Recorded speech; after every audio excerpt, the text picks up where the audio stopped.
Welcome to the X Factor, presented by Xfinity. Alongside TJ Lang, I'm Dannie Rogers. This is Week 8. Philadelphia Eagles come to town before the Detroit Lions have their much-needed bye week. Lions 0-7. Eagles trying to avoid a 3-game losing streak. So TJ, that's where you come in. Tell us who has to be the X Factor for both of these teams come Sunday. Will do.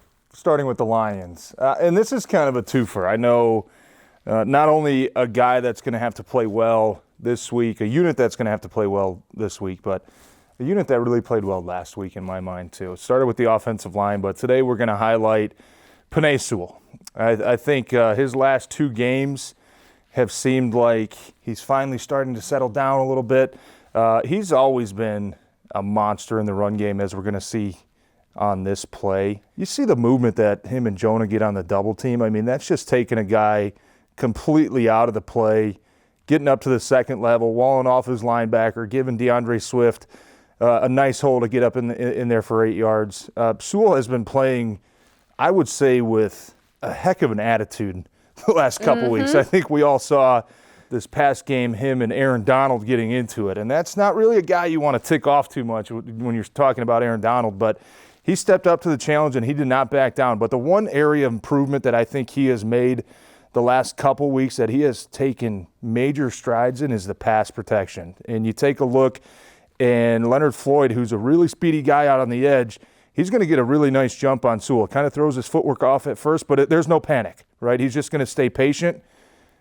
Look at the hand placement, though, right inside Beautiful on the chest plate. It's just and he is such a strong kid. I mean, I know he just turned 21 years old, but when you watch the film and he gets his hands inside like that, nobody can beat him. Nobody can get by him. Nobody can bull rush him.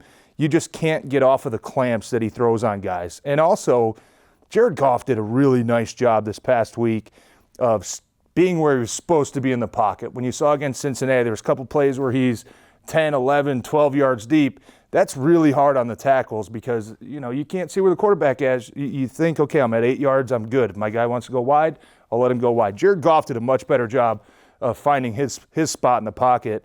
That really helped these tackles out as well. But as offensive linemen, I mean, look at this wall right here. I mean, that's just a thing of beauty. I know they slid to 99. Aaron Donald a lot last week, took care of him. He really had the one play late in the game where he was able to get a pressure. But Sewell is my guy that I kind of wanted to highlight as not only stepping his game up the last couple weeks and finding some sort of consistency, but I like the attitude that he's playing with. And I think that's why I chose him as the X Factor. When he's out there playing tough and he's getting in guys' faces, that type of attitude from a young player sometimes rubs off on the rest of the guys and it energizes you a little bit. So I like the game that he played against the Rams. And obviously Philadelphia has some dudes on their defensive line as well. Fletcher Cox is a longtime vet, Pro Bowl type guy. Derek Barnett, although he doesn't have a sack this year, is able to put a lot of pressure on the quarterback. So Penei Sewell, keep playing the way you're playing, young man. I think that it's been impressive the last couple weeks. He's taken some strides, and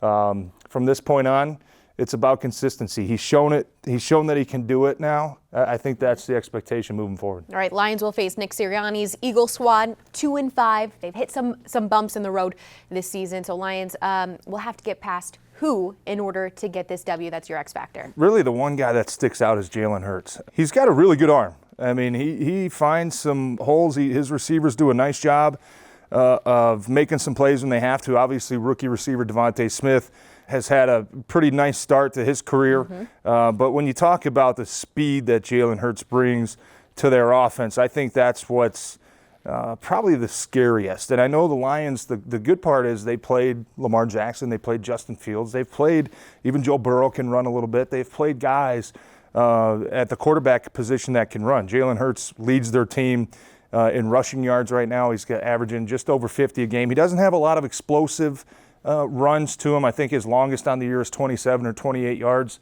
This is just a simple break the pocket. It's man coverage, so there's just a lot of room to run. This is late in the game against San Francisco where they still had a chance to go down and win, and you just see him breaking out of the pocket and just going for 30 yards. That can't happen, right? That just can't happen, and the Lions have actually done a really good job playing these speedy quarterbacks, of being disciplined, not rushing past the quarterback, not getting out of your gap, staying just where you're supposed to stay. So that'll be something that'll be a big key, limiting his run ability when they run those RPOs that they like as well. And when we talked about his arm, I think he's got 10 touchdowns on the year, but he's got 4 interceptions too. Just a simple little play action pass. I know we're going back a couple weeks against Tampa Bay, but he's going to give his receivers a chance to go make a 50-50 ball. And if you're young, if you're a Jerry Jacobs, if you're an Amani who's got a couple takeaways this year, if you get these passes, you got to make them count. You got to find a way to get another possession for your offense. Coach tried to manufacture that a little bit last week